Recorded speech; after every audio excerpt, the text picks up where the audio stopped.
Hi, welcome to WION Showbiz Podcast. My name is Kshitij Rawat and joining me is Shomini. Today, we are excited to discuss the Barbenheimer phenomenon, which has finally unfolded to the Hollywood box office clash of the year. It all started when Warner Brothers and Universal scheduled the release of two vastly different films on the same date, Barbie and Oppenheimer, which quickly caught the internet's attention for how different they were from each other. No, I was just saying that's actually true because Barbie embodies all that is vibrant and colorful and is a film on one of the most iconic children's toys, while Oppenheimer delves into the somber exploration of the birth of the atomic age, focusing on J. Robert Oppenheimer, often referred to as the father of atomic bomb.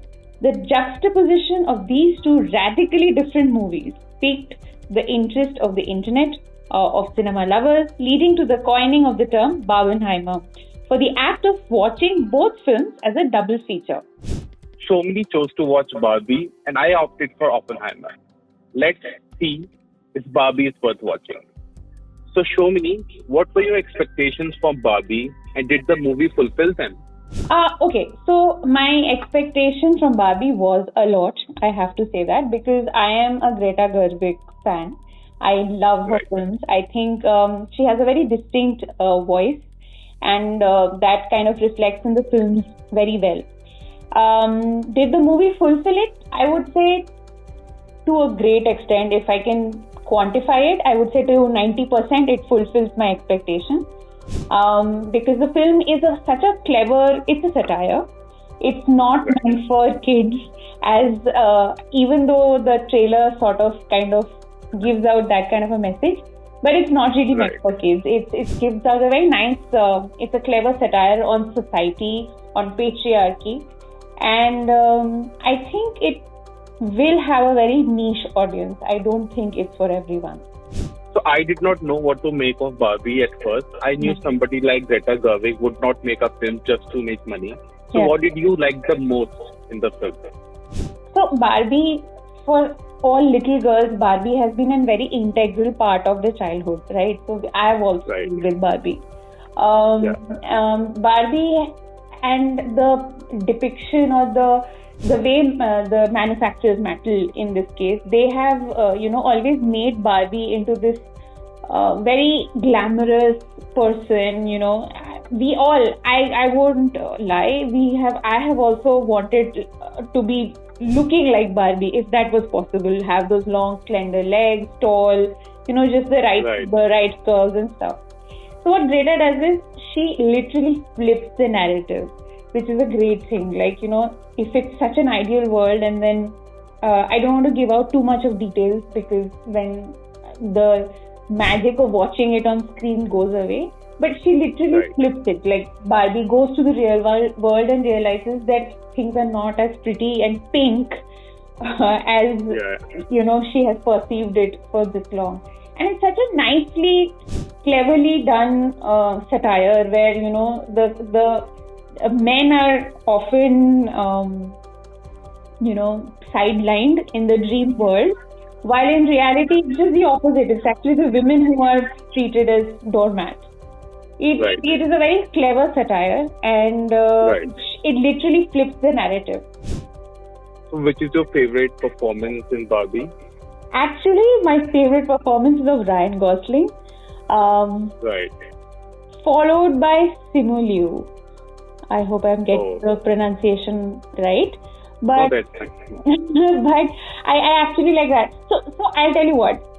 Margot Robbie is not bad. She's great and she looks her part as Barbie. But her character arc is not so much. It's a very linear sort of writing. While Ryan Gosling is it's a difficult role to play, to make a caricature of a man who looks the way he looks and be so vulnerable and so stupid and so needy for attention. You really need to play it, and there's a very thin line. You can always ham on that role, on a role like that.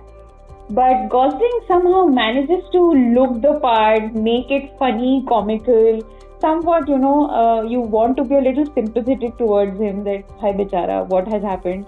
he doesn't look out of his comfort zone. You know, he's wearing these really tight shorts and mostly shirtless and very burned with the appearance, but he looks very comfortable in his skin and doing what he's doing with absolute ease. So it was really a delight to watch him, and he gets the better lines. He gets obviously the better lines, and similarly, I think he has also got a very good chemistry with Simu, and these two guys really light up the screen. So you mentioned in your review that the movie is too woke for its own good. What do you mean by that?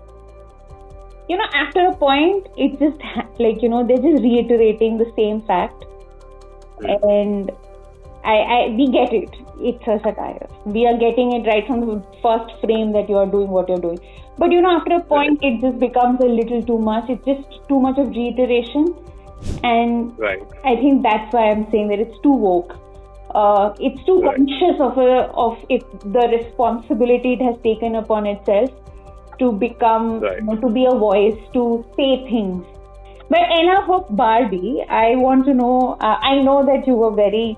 I know, for those who are listening in, I know that Kshitij was very excited about Oppenheimer, and rightly so. I was. It's a festival when a Christopher Nolan exactly. So the first obvious question for you, Kshitij, is that Oppenheimer, does it live up to the hype? It definitely does. It more than satisfied. It more than satisfied the expectations that I wanted fulfilled. So I expected it to be a dark and intimate character study because it was a biopic. It was billed as a biopic, but it was very much that. But it was also a typical Nolan film with those time jumps and a non-linear narrative. And with this film, Nolan wanted to hammer home how not only the atomic bomb was invented, but also how it irrevocably changed the world for the worse. So it was very satisfying to see that, political climate play out, and to compare that climate of 40s and 50s to the present, where we have almost forgotten that atomic bombs exist even now. And it would take probably one mad, president or prime minister to just, use those atomic bombs in some other country and just plunge the world into a catastrophic nuclear, Armageddon. So the movie was successful in conveying that part, which I really liked, and the performance were all around great. So I was really, really satisfied. So it was shot exclusively through an IMAX camera, and the aspect ratios and the visuals, the sound, everything is compatible with IMAX. But even if you watch it on an ordinary screen in any theater, the film will be a great experience. But if IMAX is available in your city, if you live in a big city, it might be pricey. The ticket will be pricey, but it will be definitely worth it to watch the movie on IMAX, because that's the best experience. Any Christopher Nolan movie, to watch on IMAX. That's the best version of any Nolan movie. Who's your favorite performer in the film? It's got a great star cast. Yeah, I think that's common with Barbie also. Both movies have these huge, talented ensemble. For me, Cillian Murphy was the MVP. But and obviously he's at the center of the movie. He's playing that titular character. But I was really impressed by Robert Downey Jr. As a fan, as somebody who hasn't been much of his fan in his Iron Man performances throughout his journey in MCU. He was something of a revelation as Lewis Strauss in the movie. He kind of delivers an astonishingly restrained and introspective performance. It's very enigmatic, it's very subtle, and it just, wows you. Is it Nolan's best work till date, as people are calling it? Whenever I get out of theater after watching a Nolan movie, I think exactly that this must be the best Nolan movie, and it takes about a week to settle down my thoughts and really think objectively. So right now, it may be the best Nolan movie, but tied with The The Prestige. But it may be possible that after a second or third viewing, I may change my mind and crown Oppenheimer. It is certainly the most ambitious. It is certainly very different Nolan movie. It has all the peculiarities of Nolan's filmography, but it's also very different in a way that it's based on real events and it's a real character. These are events that are important to the world's geopolitics and survival. So I think it will take time to really think about which movie, whether this is the best movie or not. But it is definitely close. It is definitely one of the best. Wonderful to know. Okay, so I guess we should be wrapping up. But for those who haven't watched any of these films yet or haven't booked tickets, please do go and book the tickets, because I think I can say this on behalf of Kshitij also, that both the films are worth the hype. It's very rare that two films come out on the same day, and both are such great films that you want to watch both of them at the earliest. So please do go and watch, and for detailed reviews, please log on to WIONnews.com for both the reviews, and I guess we'll see you next time with some other movies, hopefully. Right. Yeah. Thank you. Thank you. All right.